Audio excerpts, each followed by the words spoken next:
Hey guys, tonight we step off the gangplank and onto the groaning timbers of a forgotten wharf somewhere in the Caribbean. It's the early 1700s, and everything smells like salt, rope, and something overcooked. You've just survived a long voyage, barely.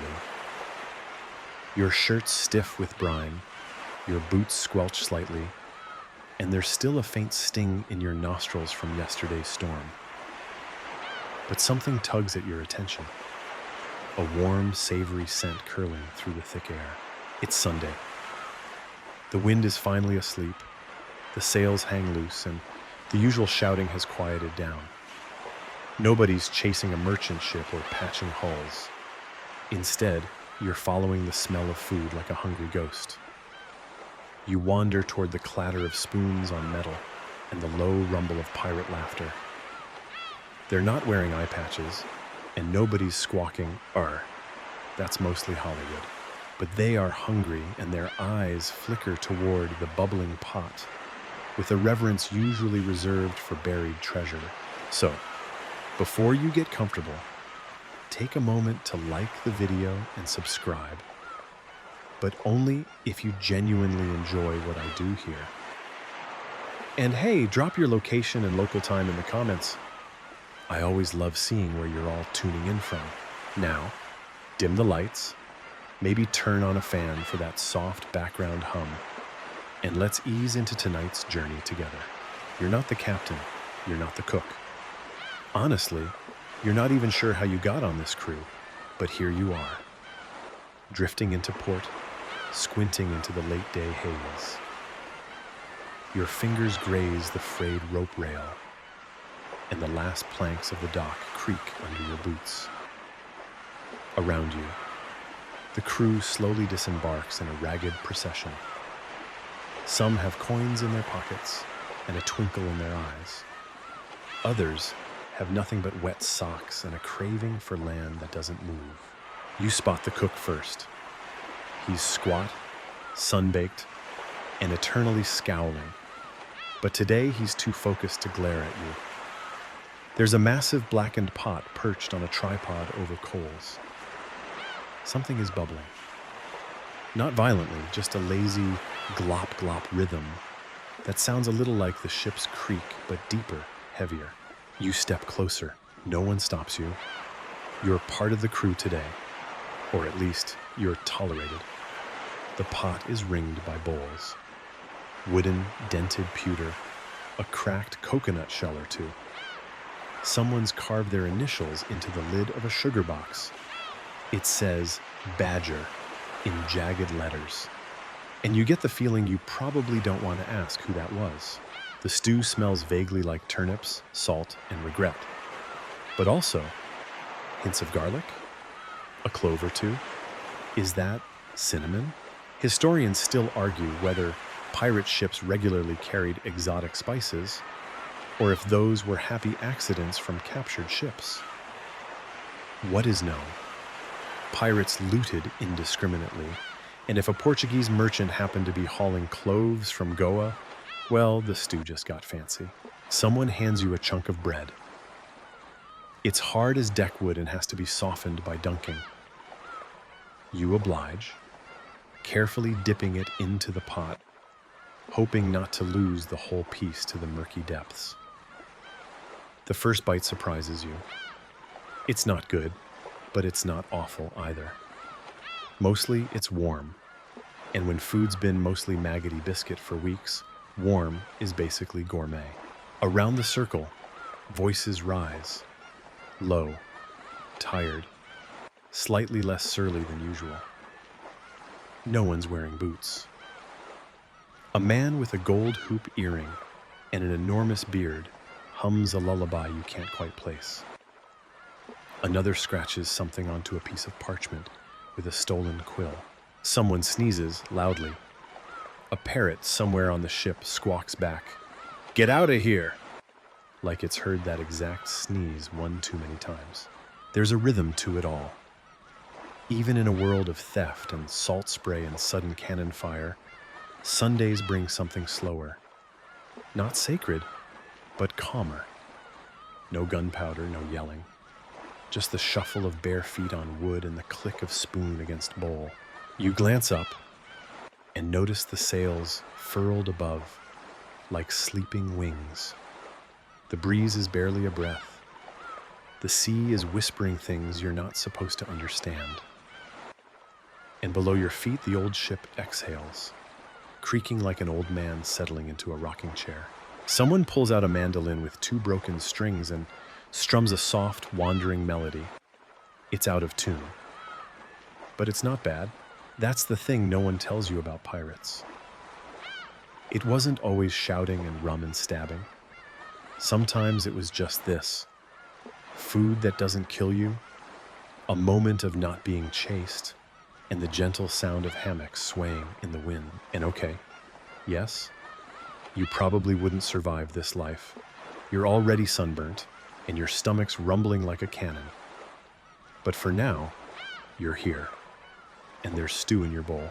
You dip the bread again. It squelches a little less this time. The flavor's grown on you. You wake up to the muted slap of waves against the hull and the creak of thick rope in a pulley high above. It's Sunday morning on the open sea. Quiet, unusually so. No yelling, no cannon drills, no frantic scraping of barnacles off the stern. Just you, the low sun, and the unmistakable smell of breakfast. Or what passes for breakfast out here. You stretch, or at least you try. The hammock has conspired against your back all night. You swing your legs down, hitting the sticky, salt-stained floorboards with a thud. Your boots are exactly where you left them, under someone else's hammock. That someone is snoring like a sawmill. You shuffle toward the galley, blinking against the morning haze. The cook is already busy. He looks at you like you're early, but the truth is, you're late. The pot's already bubbling, and the hardtack's already out, stacked like bricks. It's not a joke. They are basically bricks. Ship's biscuit, they call it, made of flour, water, and spite, baked until even weevils think twice. You pick one up. It's cold, stiff. You knock it against the edge of the barrel. It makes a sound somewhere between a knock and a sad thud. You don't dare bite it raw. Instead, you dunk it into something that smells vaguely meaty. This morning's salt beef stew. A slab of overcooked meat, boiled to surrender, floats inside like a tired swimmer. Salt beef. The 18th century pirate's breakfast champion. Not fresh, not tender, but famously resistant to decay. The meat's been salted within an inch of its life, and then salted again for good measure. You chew. It chews back. But eventually it gives in. You manage to swallow. You glance around. The others are eating the same thing, more or less. Some dunk their biscuit in broth. Some soak it in beer if they're feeling fancy. One guy is just gnawing it dry like a desperate dog. Historians still argue whether pirates had regular breakfast rituals or just ate whatever was left from the night before. What they do agree on is this: if it was edible and it didn't crawl off the table, it probably got eaten. You sit on a crate and take another bite. A little crunch. Was that a... You pause. Yep, that was a weevil. You spotted the little wriggler too late, now halfway to your stomach. But no one's bothered. Weevils are basically extra protein. A nuisance, yes, but not deal-breaking. And besides, you're not going to waste a whole biscuit over one bug. Or two, maybe three. Honestly, it's best not to look. A barrel nearby leaks a slow drip of molasses. No one's sure how it got on board, but now it's become a minor condiment. You swipe a bit on your biscuit. It doesn't help much, but at least now the weevil tastes faintly of sugar. You lean back, chewing slowly. The walls of the galley are decorated with whatever art the crew could manage. A crude sketch of a topless mermaid, a tally of lost teeth. Someone's etched no turnips into a beam, but that ship has long since sailed. It's stuffy down here. The air doesn't move much below deck. A lantern flickers, its glass smudged with grease. In the corner, a jug of rainwater sloshes gently. The cook catches you eyeing it and waves you away. Rationed, he mouths. You nod. You weren't that thirsty anyway. Up above, faint footsteps cross the main deck. Probably the captain, checking wind direction, or maybe just pacing. He doesn't join breakfast. Captains often didn't. Not for reasons of snobbery, but more due to the constant politics of leadership. Nothing ruins a command like being seen dunking biscuit into beef juice with the same desperation as your lowest deckhand. Still, even the captain eats the same food. Out here, democracy smells like dried meat and shared disappointment. You take another bite. The stew is cooling fast, and the salt is starting to burn your tongue. Someone hands you a dried apple slice, a rare treat. You savor it like it's caviar. Quiet Sundays, someone mumbles next to you, gnawing on a bone. Better than a cannonball to the ribs. You nod. Not exactly poetry, but you agree. The cook starts scraping out the pot. There's never quite enough for seconds, and he guards the bottom layer like a dragon hoarding grayish slop. You let your bowl rest beside you, watching the shadows shift across the ceiling beams.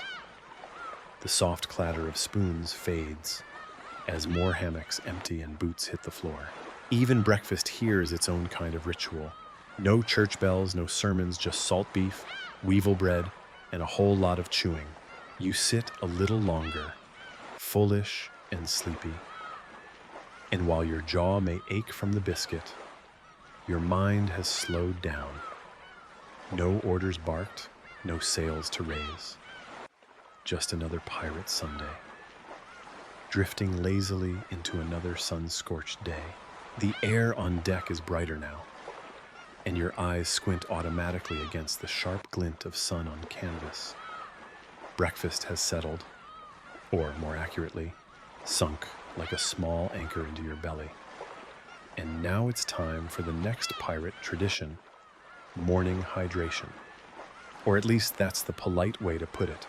You walk past the barrels, stacked like sleepy sentinels, toward the one every crew member's eyeing. The one marked with a smudged R that doesn't stand for rum so much as real disappointment. Because here's the truth they don't show in the movies. The daily rum ration isn't quite the bottomless swill fest Hollywood promised. You lift the ladle, the liquid inside is thin, the color of weak tea, and smells more like fermented shoe polish than celebration. Welcome to the reality of grog, the official pirate brunch cocktail. See, back in 1740, British Admiral Edward Vernon had a bright idea. He ordered that the sailors' rum be diluted with water to curb drunkenness and improve discipline. The result? Grog. A watery rum soup that pirates tolerated with the same enthusiasm they reserved for dental extractions. Historians still argue whether pirates ever had access to uncut rum regularly. Some say captured cargo from the Caribbean sugar trade provided full-strength barrels. Others suggest most of the time, what pirates drank was grog, or worse, swish, which was just water rinsed through old rum barrels, offering nothing but faint memories of alcohol. You take a sip. It's bitter, burnt somehow. Your tongue curls a little in protest. There's a whisper of lime, someone got lucky, or raided a Spanish ship with fresh citrus. Lime was gold out here, not just for flavor, but to fight off scurvy, that most piratey of all ailments. But don't get too excited. One slice won't save you, and today's lime is probably yesterday's. You tilt the coconut shell cup again. The rim's rough, where someone half-heartedly sanded it. Still, the drink isn't warm. That's a blessing. It's been kept cool in the shade, which feels luxurious by ship standards. No ice, of course. Ice was a myth, a mainland fantasy, a word whispered among sailors like a bedtime fable. Around you, the crew grumbles half-heartedly about the grog. "Too weak," someone mutters. "Too watery," says another. One guy just sighs dramatically and refills anyway. You suspect he's mostly enjoying the drama. The parrot from earlier flaps down from a yardarm and lands on a barrel beside you. "Dull!" it squawks, flapping once. "Duh. Ugh." No one disagrees. You sip again and notice something at the bottom. Grit. Either sediment from the rum or something less pleasant. You don't ask. You just stop drinking. On calmer ships, grog time doubled as a sort of roll call. Officers would monitor how much each sailor drank, partially to keep tabs on behavior, partially to ration supplies. But pirates were more democratic. If the code allowed it, everyone got a share. How they used it? Their business. You sit cross-legged on the deck now, watching the light play across the taut ropes above. Everything moves slowly. The sails sway like giant breathless lungs. A seagull cries somewhere distant, too lazy to dive. Even the ship seems to nap. A few crewmen are fashioning dice from bone and coral, likely prepping for tonight's games. Another is gently tuning a sea-warped violin. The sound is off-key, but soothing. You could nap to that. You might nap to that, honestly. Someone passes you a slice of hard cheese, yellowed and dry at the edges. You nod politely and nibble.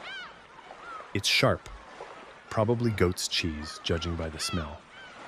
Possibly aged in someone's boot, but it does cut through the grog. Then someone laughs. You turn. A new arrival, late to breakfast, holds a small flask aloft like a trophy. It's dark and worn, but clearly sealed. The cork pops with effort. He sniffs, then smiles like a man who just found treasure. It's uncut rum. Real, potent, belly-warming rum.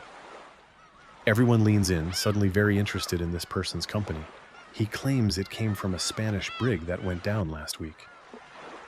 Captain didn't want to share, he whispers dramatically. So I borrowed it. No one blames him. In pirate life, borrowing is the default setting. You get a sip. It scorches. It singes your tongue, your throat, your whole inner belief system. You try not to cough. Everyone watches. You keep it together. Barely. And it's worth it. For a moment, you forget about the biscuits, the weevils, the grit in your grog. The rum numbs everything. But it's just a sip. The flask disappears into his coat, and the moment passes. You sit back again, letting the deck's rhythm lull you. Even the seagull has gone quiet. Somewhere far below, water laps against the hull like a soft heartbeat. Not bad, you think, for pirate life. You breathe in salt and wood smoke, and the faint afterburn of someone else's rum. You're still nursing the warm aftertaste of rum, or possibly seawater with aspirations, when a sudden cheer erupts from the port side. You blink toward the sound. A crewman is leaning over the rail, holding something that flaps wildly and slaps his forearm like wet laundry. A fish. Not large, not elegant, but definitely still alive and very surprised. It's Sunday, and the wind is gentle, which means a rare treat. Fishing. The pirates aren't known for their angling skills, but on calm days like this, they'll toss lines overboard and try their luck. You wander over and watch. The line is nothing fancy. Just thick cordage tied to whatever's handy. Bone hooks, bent nails, the occasional shiny button. As for bait? Well, that's where things get creative. Someone swears dried beef skin is best. Another insists on using rotting fruit, which they argue works because it smells like the sea. You're not convinced. A third guy, leaning dangerously far over the edge, dangles a worm that's definitely been dead for days. Still, he catches something. A flash of silver, a splash. And suddenly there's a fish flopping on the planks. Everyone cheers like they've struck gold. Historians still argue whether pirates fished often or simply relied on stolen stores and preserved meat. Some logs mention casual fishing during idle hours, but most suggest it was occasional, more for entertainment or desperation than nourishment. Still, a fresh fish was a welcome break from salted, pickled, or just plain sad food. You help haul one in, a wriggling snapper with an attitude. It thrashes until a crewman calms it with a rock. Gently. Well, mostly gently. Someone volunteers to gut it. The process is visceral. You look away, but not fast enough. Still, you'll appreciate the flavor more after witnessing the mess. The fish gets dropped into the stew pot, still warm from breakfast. It hisses dramatically, like it disapproves of this entire situation. A few hours pass in this rhythm. Lines tossed, fish caught or lost, an endless sea stretching out in every direction. It's almost meditative. One guy swears he saw a sea serpent. Everyone ignores him. The cook, who's been squinting toward the horizon all morning, finally grunts in approval. "Enough for the pot," he says, and collects the catch in a battered net.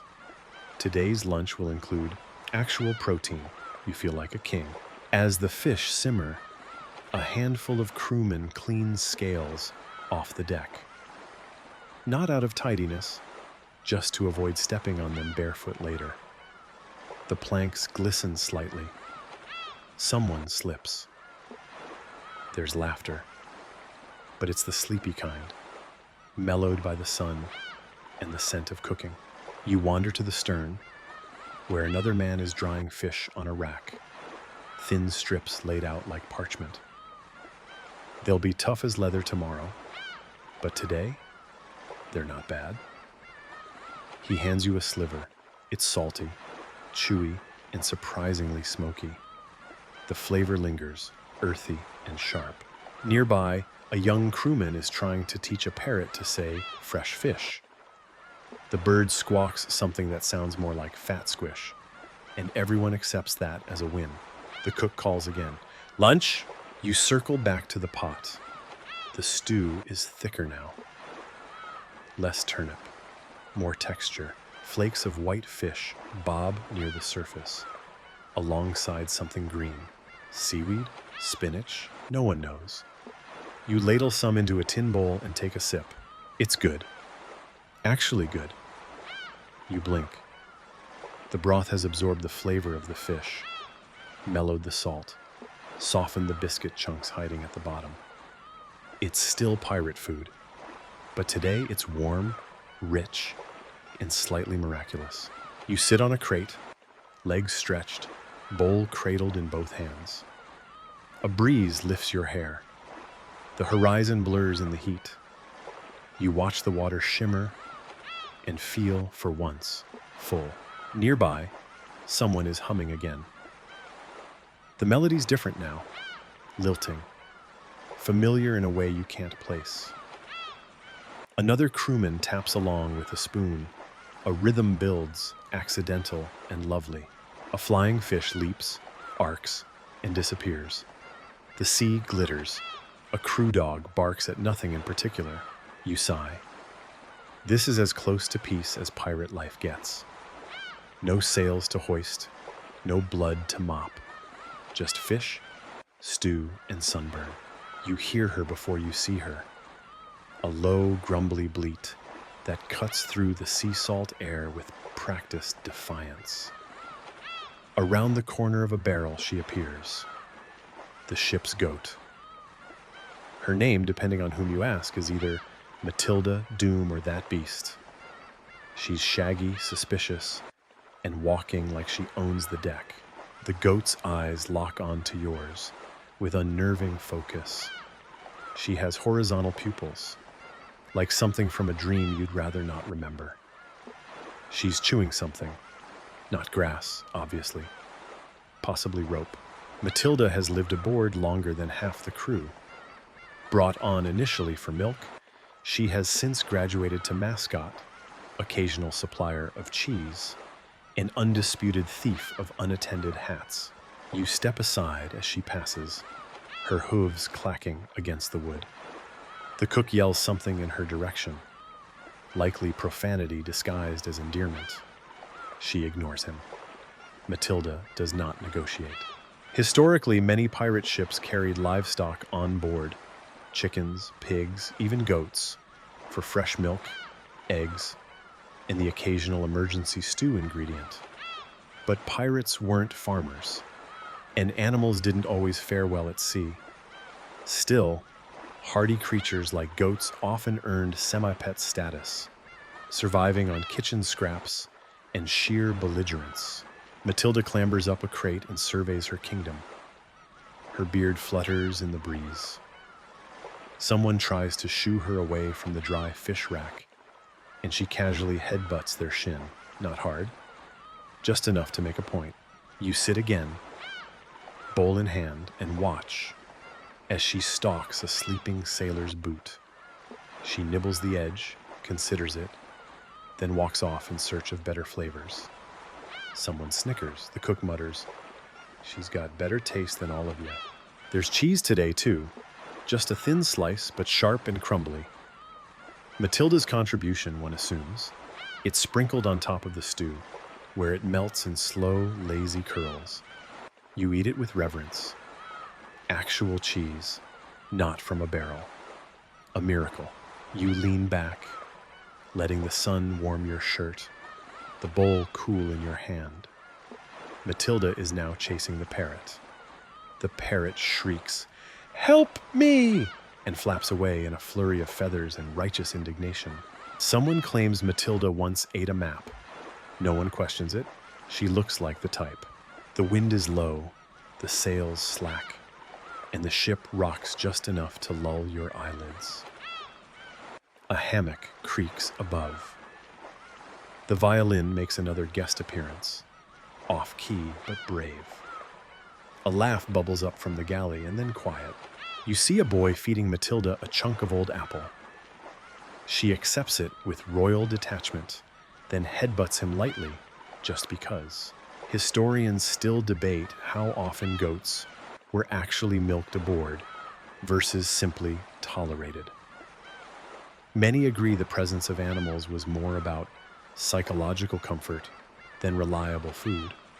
In a world of uncertainty and mutiny, a goat with an attitude offered strange, hairy consistency. Matilda begins to nap. Right in the sunniest patch of deck, beside a coil of rope and a half-carved chess piece. She curls her legs under and exhales loudly, like this entire day is hers to command. You sip the last of your stew. The bowl is nearly clean. Only a few crumbs of biscuit cling to the edges. A crewman sidles up and offers you a slice of something soft. Goat's milk fudge. It's an experiment, he says. You try it. It's terrible. But you smile anyway and say, "Not bad?" He beams with pride and walks off. Behind you, Matilda belches in agreement. The afternoon sun drips slowly across the deck, like honey melting over hot stone. A shimmer of heat dances at the horizon, and the crew moves with the lazy rhythm of a day too warm for conflict and too still for sailing. The cook, however, is energized. He's crouched over the stew pot again, muttering to himself like a man planning a coup. This is the main event of Pirate Sundays. The stew spectacle. Lunch was just a preview. Dinner is the true test of culinary endurance. You approach quietly, hoping not to be conscripted into onion peeling duty. Too late. The cook thrusts a dull knife and a lumpy turnip into your hands. You sigh, take a seat, and start peeling with all the enthusiasm of a barnacle. Turnips. Again, there are always turnips. Historians agree that root vegetables were staples aboard pirate ships, sturdy, long-lasting, and indifferent to storage conditions. Turnips, onions, sometimes carrots, if you were lucky. Potatoes hadn't quite taken over the world yet, and tropical voyages favored whatever survived heat and time best. You add your sad, shaved turnip to the growing pile. The cook is already dumping in salt, fish bones, 2 mangled tomatoes, and something that may have once been a yam. He stirs with a ladle that looks suspiciously like a repurposed oar. There's no recipe, just instinct, luck, and the vague hope that the final product won't revolt the crew. Everyone has opinions, none helpful. One man insists stew should never be stirred clockwise. Another swears adding dried fruit is traditional. The cook swears back, but less ceremonially. The pot hisses as new ingredients drop in. Someone contributes a sliver of beef jerky. Another tosses in garlic cloves wrapped in cloth. Allegedly a trick to keep the flavor but lose the bite. You've never seen it work, but no one argues, not today. The cook grunts approval. That's as close to praise as you'll get. A pirate with a gold tooth sidles up beside you and quietly offers a pinch of something wrapped in oilskin. "Trust me," he whispers, makes it sing. The cook inspects it, sniffs it like a skeptical cat, and finally dumps it into the pot. The scent changes instantly. Spicy, warm, and unexpectedly sweet. Cinnamon, possibly nutmeg, stolen, obviously. Definitely not from rations. Historians still argue whether pirates valued flavor or simply tolerated food. What's clear is that seasoning was often scavenged or smuggled, making even small spice additions cause for quiet celebration.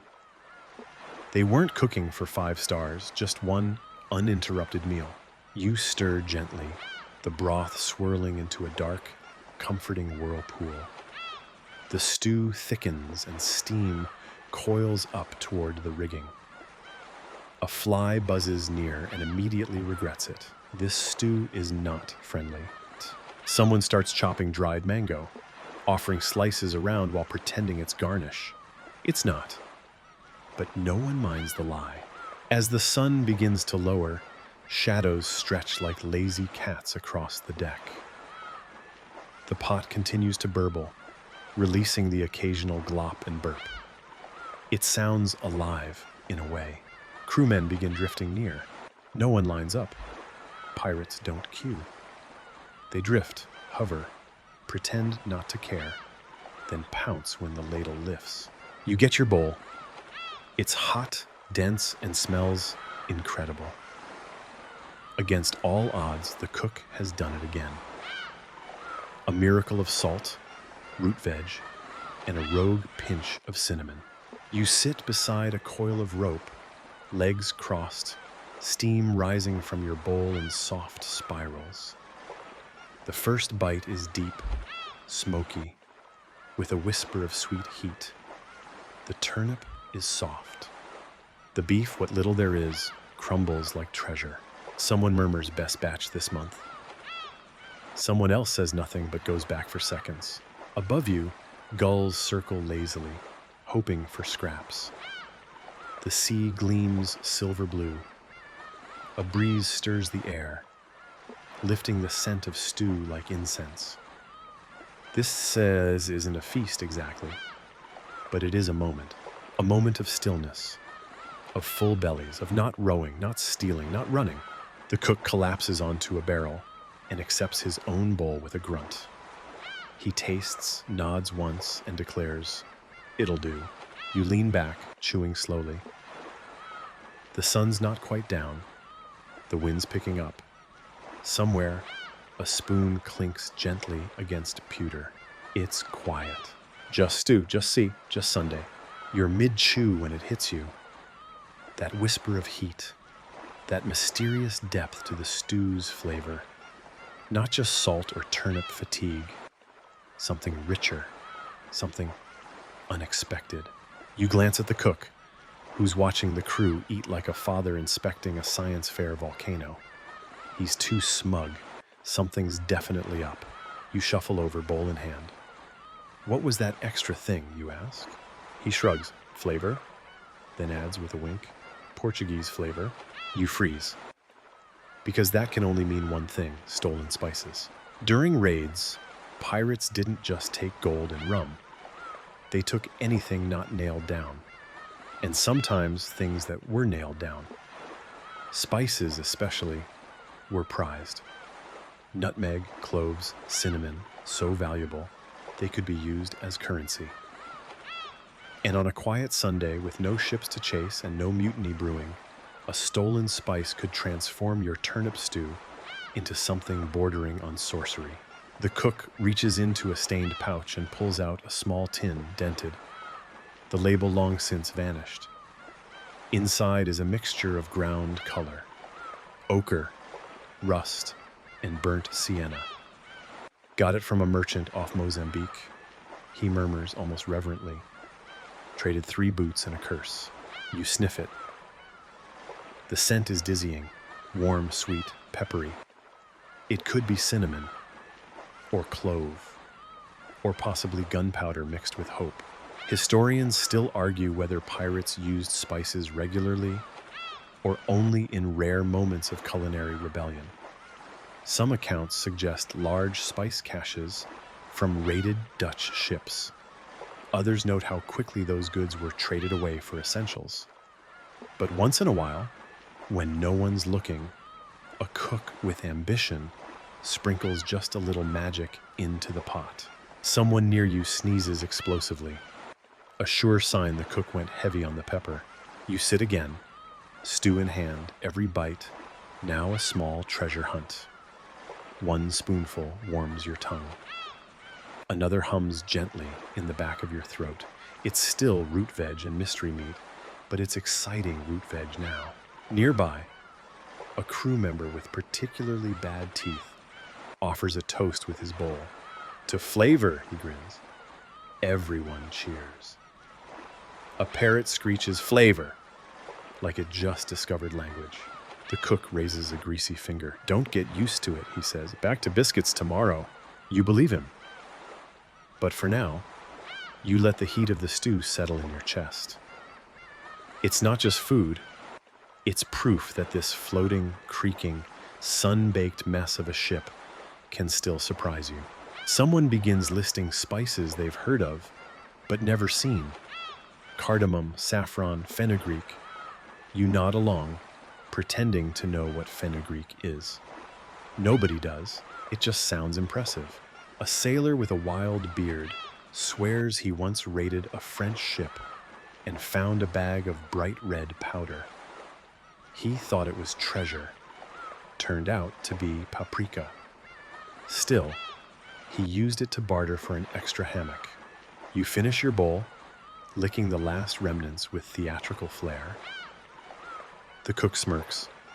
Matilda, the goat, sniffs your fingers, then walks away with a snort. Even she knows this stew is special. You lean back, full and content. The sun's edge kisses the sea, painting the deck in molten gold. The spices linger on your breath, on your tongue, and somewhere in your memory. One quiet Sunday, one unexpected flavor, one stolen moment of luxury. The sun begins its slow descent, casting longer shadows and bathing the deck in a rich, honeyed glow. The crew has grown quieter, bowls emptied, bellies full. A few wander off to nap in the shade of the mainsail. But you follow a whisper of green, past the capstan, beyond the water barrels, tucked behind crates marked dried cod, mostly empty, and nails, maybe, lies a hidden garden. Not lush, not proper, but determined. Here, in the crevice between pirate survival and stolen serenity, grows a pirate's secret stash of peace, a Caribbean herb plot. It's barely a patch, just a few clay pots and carved-out barrels. But someone's been tending it with love, or at least interest. You see mint basil, something that might be thyme, even a spindly sprout that could be yam vine. It's a hodgepodge of edible intentions. A lanky sailor crouches nearby, humming tunelessly as he plucks yellowing leaves and brushes dirt from his fingernails. He looks up, squints. "You here for the good stuff?" he asks, smiling without moving his mouth. You nod. "Of course you are." He gestures to a pot in the corner where something leafy and slightly suspicious grows. "That's Jamaican dogwood," he says. "Might cure headaches, might knock you out for 2 days. Nobody knows." Historically, pirates were known to scavenge not just for treasure, but for food and medicine, especially during long waits in tropical ports. Some took seeds from captured ships or local markets and tried their luck growing what they could in soil-filled crates. Was it practical? Not often. Was it successful? Rarely. Was it comforting? Absolutely. You pluck a sprig of mint and rub it between your fingers. The scent explodes, clean, bright, real. A moment of green in a world of rust and gray. He shows you more. Got aloe for burns, basil for the cook's temper, and this, he points to a spiky little plant, for toothaches or demon possession. Depends who you ask. Someone else arrives and pinches a few leaves from something flowering. She drops them into her tin cup, pours in hot water from a black kettle balanced over a flickering flame. "Pirate tea," she declares. You take a sip when she offers it. It's earthy, strange, and faintly bitter. Like licorice if it went to sea and never came home. But it settles in your stomach like a lullaby. The garden caretaker continues, pulling up a squat tuber with a proud flourish. "Yam," he says. "Only took 4 tries." You wonder how many sailors found solace in these scraps of green, in stolen seeds, in the joy of coaxing something to grow, even on a ship that barely floats. Matilda shows up. She sniffs the mint, frowns, and walks away, clearly unimpressed by herbalism. You stay a while longer, sipping tea and listening to the garden hum. The breeze moves the leaves like whispers. A tiny lizard darts between the pots, chasing bugs or ambition. Someone sings softly nearby. An old lullaby in Portuguese, maybe. A tune carried over from a life before piracy, before hammocks and turnips and rainwater baths. Historians still argue whether pirate gardens were widespread or just the quirks of certain crews. Some say only the most eccentric captains allowed it. Others believe every quiet Sunday held the potential for green things, for life beyond survival. You take one last look before heading back to the deck. A single marigold blooms near the edge of a crate. Someone painted a smiley face on the pot. Pirate life is many things, brutal, boring, chaotic, but here, in this ridiculous, impossible garden, it's also beautiful. Back on deck, the heat begins to loosen its grip. You feel it in your shoulders first, a gentle release. As the breeze carries the scent of salt, stew, and something vaguely sweet, that sweetness? It's dessert time, sort of. You hear the word passed from sailor to sailor, as if dessert were a rare visitor from a distant land. "Banana bread," someone whispers. "Maybe." Others scoff. "Weevil cake," says a man with 3 missing teeth. "Bet on it." You follow the hopeful to the galley, where the cook is holding court with an expression halfway between mischief and madness. Before him a tray of something, baked, brown, lumpy, warm. He slices it with a dagger wiped clean on his apron.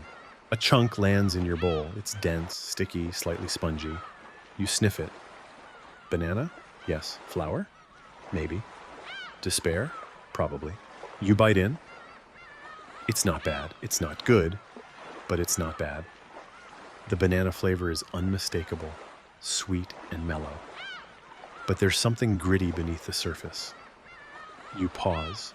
You poke it with your finger. Yep, weevils. Toasted, probably. Maybe even on purpose adds crunch. You look at the cook. He shrugs. Flour was from that Spanish merchant ship, he says. Sat too long. You want cake or not? You do. Because even weevil cake is still cake. And pirates, despite their reputation, will forgive many things when sugar's involved. Historians still argue whether pirates baked with any regularity. Most ships didn't have ovens, only open flame or small brick furnaces. But some larger vessels, or harbor-stationed galleons, rigged up makeshift baking pits, especially on calm days like this, when dessert seemed like a good distraction from tedium and toothaches. Today's cake, however, wasn't baked aboard. It was traded. Half a sack of gunpowder for a few underripe bananas and a mystery bag of flour. The cook took a chance. The crew reaps the reward. You chew slowly, trying not to imagine where the crunch came from. Someone near you says protein, another says pest. You ignore them both and keep eating. Matilda appears, attracted by the scent. The cook tosses her a corner. She sniffs it, chews once, then walks off, deeply unimpressed. Even she has standards. A sailor nearby offers you a dollop of something sticky on a spoon. Coconut jam, he grins. Made it myself. You try it. It's charred, mostly sugar, slightly sand-like, but it spreads well on the cake and hides the weevil crunch. Dessert becomes an impromptu feast. Everyone gathers around, gnawing, swapping stories. A man brags about stealing nutmeg from a French governor's pantry. Another says he once ate a royal plum pudding meant for a baron. No one believes him, but they let him talk. You catch a scrap of gossip. Someone's hoarding raisins. There's debate about raiding his hammock later. Overhead, gulls circle lazily. One tries to land on the mainmast, thinks better of it, and glides off. The parrot shouts, "Too sweet," and promptly steals someone's cake. Someone else says, "We should open a bakery." The laughter that follows is quiet, but genuine. You finish your slice, licking the sticky bits from your fingers. The breeze cools your skin. Your stomach is full of questionable joy. For pirates, dessert was rare, a luxury. A moment of softness in a world of rough rope, rusted iron, and uncertain tides. And tonight, under a setting sun and a sky already fading to lavender, you got a taste of it. Weevils and all. Evening has begun its slow descent, casting long gold fingers over the deck and into the creaking corners of the ship.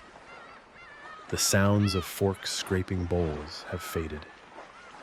The crew scatters, bellies full and moods lightened, some seeking shade, others mischief. And as the meal winds down, attention turns to what's left behind, the tools of the feast.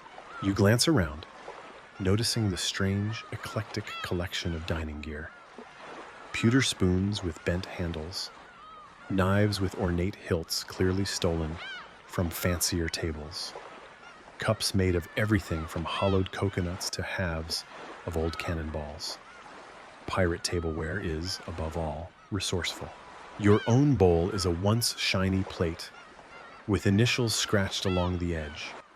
Probably not yours, but possession is 9/10 of pirate law.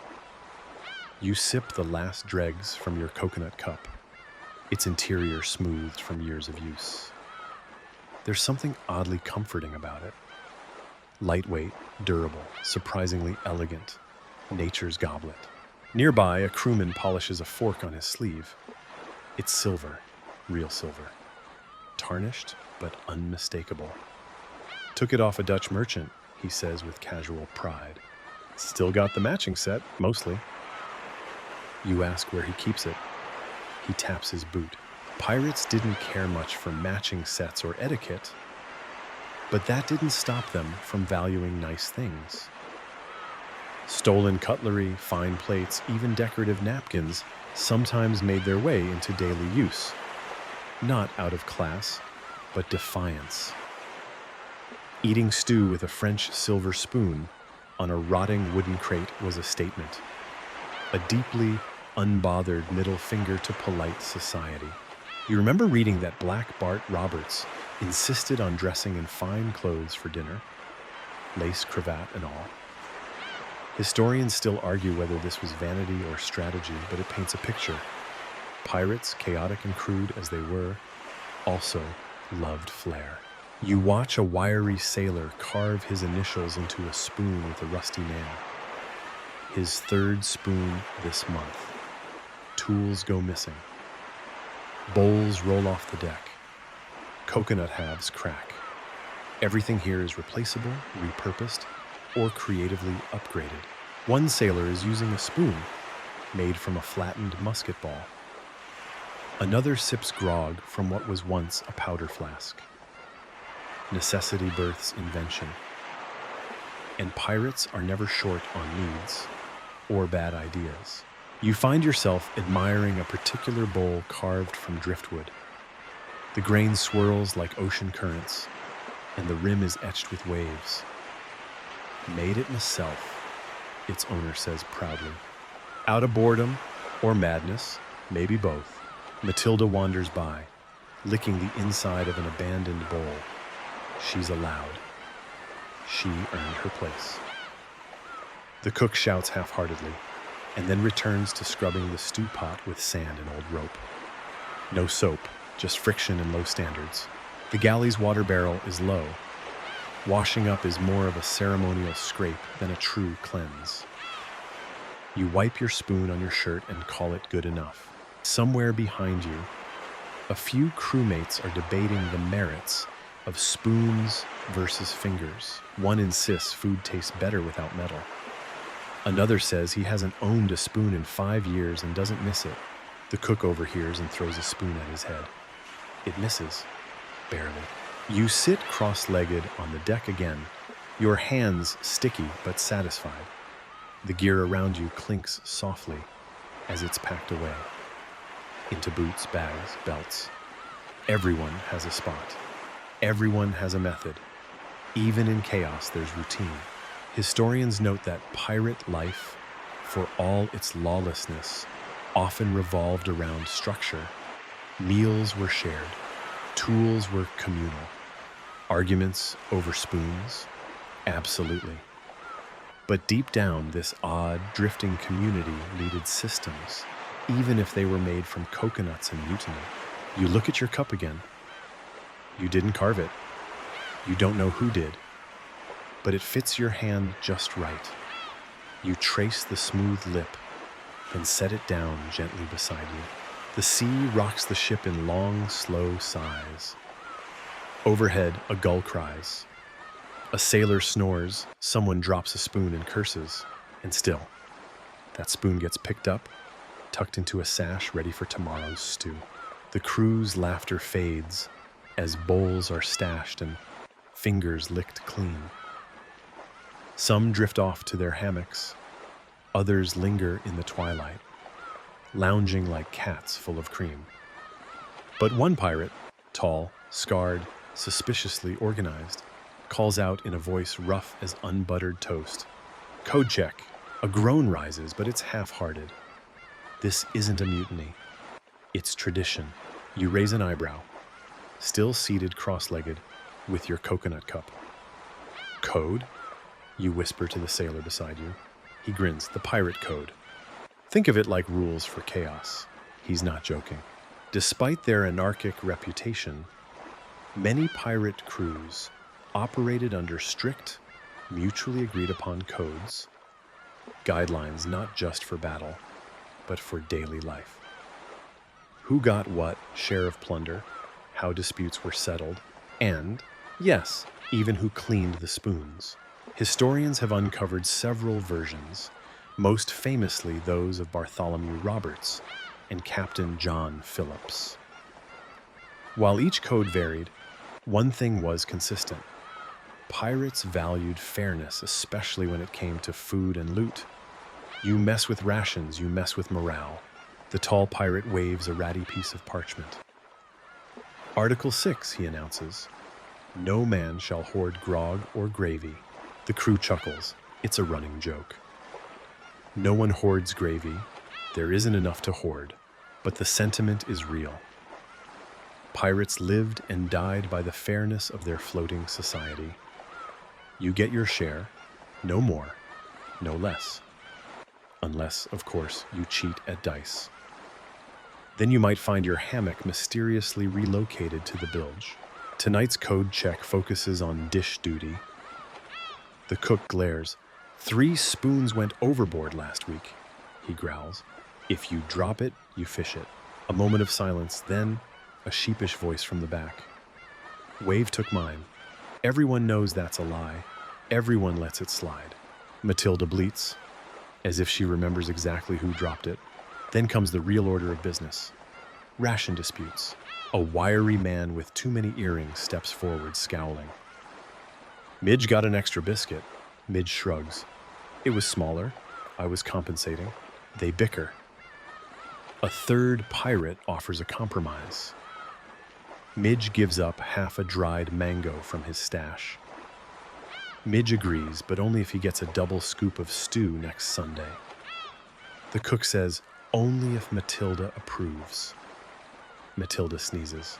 And that's that, the dispute is settled. You smile watching the scene unfold. It's ridiculous, it's charming, it's functional. The code wasn't just about keeping people in line, it was about keeping them together. On a ship packed with egos, tempers, and sunburns, fairness was the oil that kept the gears from grinding. Some codes even outlined punishments for food theft, marooning, lashings, or perhaps most feared, doing the dishes solo for a week. You glance at the cook, who's now sharpening a spoon for reasons best left unexplored. The threat is real. A sailor with a deep scar down his cheek offers a battered leather-bound book. Inside, crude handwriting lists food shares, spice trades, and meal rankings. Sunday stew, week 12, above average, it reads. Banana cake, crunchy, suspicious. You chuckle. This is pirate HR. Every petty squabble, every biscuit bribe, meticulously logged.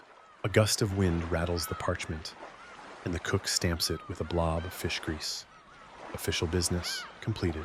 As the meeting wraps, the tall pirate announces, same time next week, unless we're dead. Or rich, someone adds. Or both, says another to general nods. The code is rolled up, tucked into a jar, and stashed behind a barrel. Probably safer than under the captain's pillow. You stretch, the sea rocking gently beneath you. Hammocks sway. The sun kisses the last edge of sky. And the code, ridiculous, heartfelt, weevil-stained, is safe for another week. Pirate law may be strange, but tonight, you sleep knowing your spoon is your own. The sun has now vanished behind a smear of horizon, and twilight settles in like a cat, curling on your lap, slow, heavy, and uninvited. The crew has begun to drift into evening routines. Dice clatter on overturned barrels. Someone tunes the same 3 notes on a 1-string fiddle, and the cook has quit, not forever, just for the night. He announces it with dramatic flair, waving his ladle in the air like a baton. I'm done. Cook's off duty, my tongue's gone numb, and the goat's judging me. You glance at Matilda. She is, indeed, judging him. But then it hits the crew all at once, tomorrow's breakfast. Who's making it? A chorus of shrugs answers that question. Someone jokes that maybe the parrot should cook. The parrot shrieks, "Boil everything," which is actually a fairly accurate plan. The problem, though, is real. The cook is sick. He blames the stew, then retracts that and blames the mango cake, then just mumbles something about scurvy and retreats into his hammock. Historically, pirates often face the dilemma of a failing cook. The role wasn't glamorous, but it was critical. And not everyone could fill the boots. It took more than boiling meat and yelling at Matilda. It took knowing what wouldn't make the crew mutiny. You volunteer. Not because you're brave, but because you've seen what happens when volunteers are chosen the hard way. The galley smells like every dinner you've ever regretted. Fish bones, old garlic, and something citrusy, but not in a pleasant way. You stare at the supplies. Half a turnip, a sad onion, a suspicious potato, and a pouch of hardtack. It's not promising. You spot a jar marked ginger, but open it to discover sand, possibly flavored sand. You sigh. "Tea?" suggests a voice behind you. It's the gardener from earlier, holding a handful of herbs. You nod. Tea is safe. Tea is boiling water with dreams. Together you rig up a brew. Mint, basil, maybe something else that smells like sadness. It bubbles gently. You serve it to the groaning cook, who takes one sip, glares, and mutters, "Not stew." But he drinks it anyway. You look around. The crew's pretending not to care, but several are sniffing the air with cautious optimism. You grab a bucket, fill it with water from the barrel, the good one, not the weird one, and start chopping. The knife is dull. The onion fights back. The potato blinks at you. But eventually you have a pot of chopped things and a prayer. You add salt. Too much? Too little? You guess. The stew simmers, not quite confident in itself. It smells edible. Not exciting, but not deadly. You ladle it out carefully, presenting it like a peace offering. The first crewman takes a bite. He chews some more. Then he shrugs. Not bad. It spreads like gossip. Soon the crew is spooning in stew you can only describe as aggressively neutral. Not delicious, but safe. Which, given the alternatives, is a win. The cook emerges, sniffs, and squints at the pot. He sips a spoonful, nods once, and hands you his ladle. "Temporary promotion," he mutters. "Try not to poison anyone." Historians still debate how much culinary skill pirates had. Most accounts agree their meals were based on endurance, not enjoyment. But a good cook, someone who could make stale bread taste slightly less like plank wood, was treasured. You return the ladle to the hook. The pot simmers in a satisfied gurgle. The crew eats quietly. You sit back with your own bowl, taste the broth, and smile. It's bland, it's hot, and tonight that's enough. Night deepens like ink spreading across parchment, slow and inevitable. The stars begin to blink into place.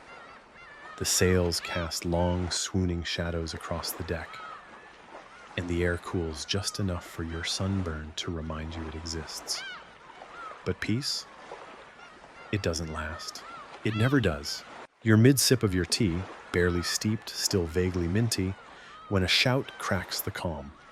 Not an alarm, not fear. It's worse. It's a food fight. You turn just in time to see a biscuit, hardened, deadly, sail through the air and bounce off the side of someone's head with a very unhappy thunk. The victim spins, growls, and hurls a spoon in retaliation. This is how wars start. The instigator? Midge again. The biscuit was stale, apparently, and possibly personal. His victim, a broad-shouldered man, nicknamed Gull, is not known for his forgiveness or his sense of humor. He lunges, but Matilda darts between them like a furry referee. Pirates, despite the myths, weren't always fighting over gold or glory. Sometimes they fought over the last mango slice, or the mystery of who took extra grog. Or as now, whether the coconut jam was hoarded by someone's bunk. You step back, quietly sipping. This isn't your first deckside domestic. The captain appears at the edge of the quarterdeck, sighs, and leans on the rail. "Settle it," he calls down. "Dice or duel?" Everyone pauses. Then someone, maybe the parrot, maybe not, squawks, "Dice!" Dice it is. The crate is dragged out. The bone dice, yellowed and suspiciously loaded, are dropped into a battered mug. Midge and Gull stare each other down as the mug is rattled, flipped, and dumped. Sevens. Gull wins. Midge sighs, hands over a dried peach he's been hoarding since Tuesday, and retreats to his hammock. No more hardtack grenades tonight. Historians still argue how often pirates settled disputes with violence versus games. But multiple accounts point to dice, cards, and betting as core parts of pirate life. Not just for entertainment, but to avoid constant brawling. With knives and grudges everywhere, a game of chance was the safest duel. Someone shouts, "Next round," and suddenly the crate becomes the center of the ship. Wagers fly, dried figs, scraps of tobacco, a single worn boot that no one claims, but everyone wants. You sit, watch, even join. You lose a spoon and win it back 2 rounds later. The laughter grows, the tension thins, and soon the earlier biscuit assault is just another bedtime story. One pirate offers a mango slice as a peace offering. Gull accepts.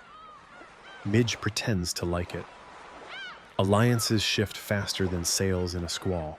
Someone plays a soft tune on a fiddle with only 2 working strings. It squeals, but in a sweet, tired way. A woman with a tattoo of a fish on her neck tells a story about a cook she knew who poisoned his stew with nutmeg on purpose. The crew leans in, enthralled.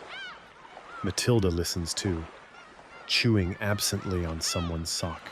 You roll the dice one last time, win a half coconut of roasted something.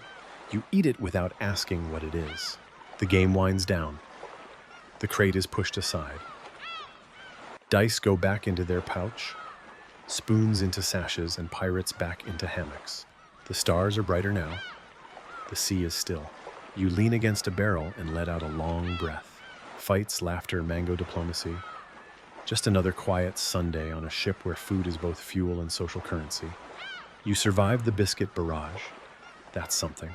The deck quiets into a low, satisfied murmur, like the ship itself is dozing off after a hearty meal and an unexpected round of culinary warfare. You stretch, bones clicking in protest, and consider turning in, but before you can crawl into your hammock, a soft voice nearby says, "Game time." It's not a demand, it's an invitation, and it's not dice this time. Tonight it's the after-dinner game. A small crowd gathers near the midship lantern, where a crate has been cleared, and 2 coconuts placed like royal pieces on a chessboard of salt-stained deck planks. You sit cross-legged again, your unofficial Sunday spot, just close enough to hear without risking another biscuit to the face. The game? No one has a name for it. It's part storytelling, part chance, and part blatant cheating. Everyone gets a turn.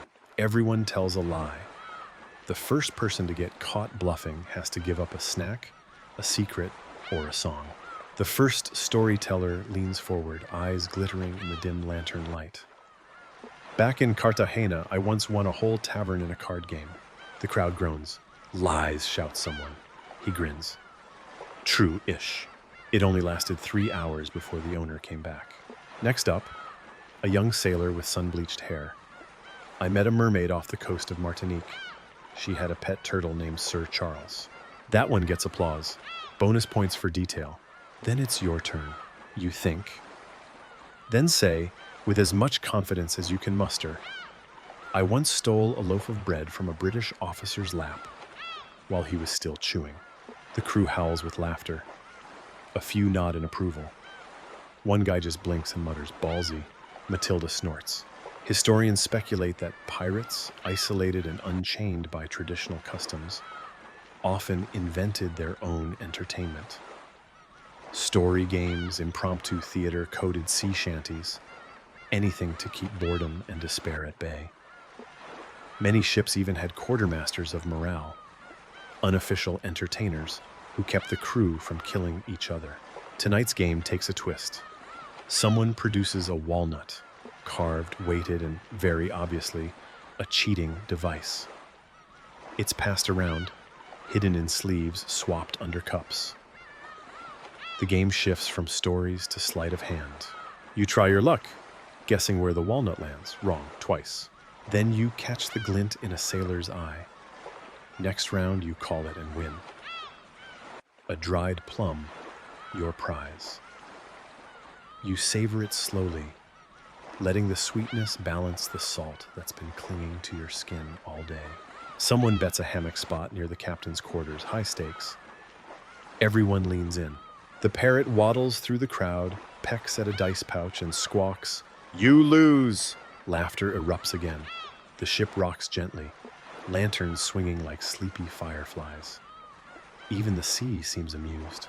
The final story of the night comes from the cook, now half recovered, cradling a chipped mug. "I once made soup from shoe leather, lime peel, and a single sardine." The ship goes quiet. "Did it taste good?" someone asks. "No," the cook says. But no one complained. They were too afraid. There's a beat of silence, then applause. The game ends with yawns and stretch-armed farewells. Hammocks begin to fill. The dice and walnuts are stashed away. The stories, they linger. You stay a moment longer, watching the shadows flicker against the mast. The game wasn't about winning. It was about belonging. About forgetting, if only for an hour, that you live on a floating box of splinters with people who might steal your socks or your soul. Tonight, though, they gave you laughter, a story, a plum. You tuck it away with the rest of your Sunday. The moon has risen, full, pale, and glowing like a watchful eye above the rigging. The night has settled deep into the sails, each one rustling just enough to remind you the sea is still breathing. Around you, the ship hums with the soft, layered sounds of pirates at peace. You make your way to the far side of the deck, where hammocks sway like cocoons from the beams. Most of the crew is already tucked in, some snoring, others whispering. One softly singing a lullaby in a language you can't place. The rhythm of voices and ropes, of sea and wood, blends into a kind of lullaby. You find your hammock, slung between two beams that creak just the right amount. The fabric smells like sun, salt, and the faint ghost of stew. You climb in, swinging a little before the motion calms. Above you, the stars are sharp and clear. No lanterns left burning now, just moonlight stitched with shadows from the sails. Matilda is curled near the galley door, legs folded neatly, chewing in her sleep. Occasionally, she lets out a faint snort, possibly dreaming of stolen biscuits or a world without turnips. The air is cool now. The sweat of the day faded into memory. You pull a blanket over your chest, thin but warm. Somewhere in the dark, the parrot mutters a sleepy, "No more stew," then drifts into silence. A sailor nearby shifts in his hammock and mumbles, "Quiet on the tide." It's a phrase you've heard before. A ritual, maybe, or just a wish. Historians rarely describe these moments. The still ones, the gentle ones. They focus on cannon blasts, battles, treasures. But this is the truth too. A pirate ship at rest. A crew, fed and tired, rocking with the sea. You feel the sway, gentle and ceaseless. You hear the creak of rope, the murmur of water, the low, unconscious hum of someone snoring 3 hammocks down. You remember the stew, the goat, the lies, the cake, the garden, the code. You close your eyes. The ship cradles you. And in that suspended moment between waking and sleep, you think, this is what quiet means. Not silence, but peace. Wind down. Yeah, 300 words. Let your body relax now. You've been swaying on this ship for a while, tasting the stew, hearing the clink of spoons, watching moonlight slide across creaky planks and faded sails. Let all of it fade now, like a tide rolling out. Feel the weight of the day slip off your shoulders. That warm stew feeling in your chest. The kind that lingers, not too heavy, not too light, just right. Breathe in slowly. The salt air is softer now, more dream than breeze. Breathe out. You're in your hammock, held gently by ropes that know your name. The voices around you are distant, cozy echoes. The sound of dice rattling, a spoon clinking against a bowl, the low chuckle of someone telling a story that's only half true. The sea beneath you keeps rocking, always rocking, as if it knows you're here and is trying to lull you just a little deeper. You don't need to steer, you don't need to row. You've done enough. Let the waves carry you. Even the goat is asleep. And if Matilda can find peace in a hammock of shadows and biscuits, so can you. Inhale again. Exhale slowly. One last deep breath in and let go. The stars above are steady, and the tide below is slow.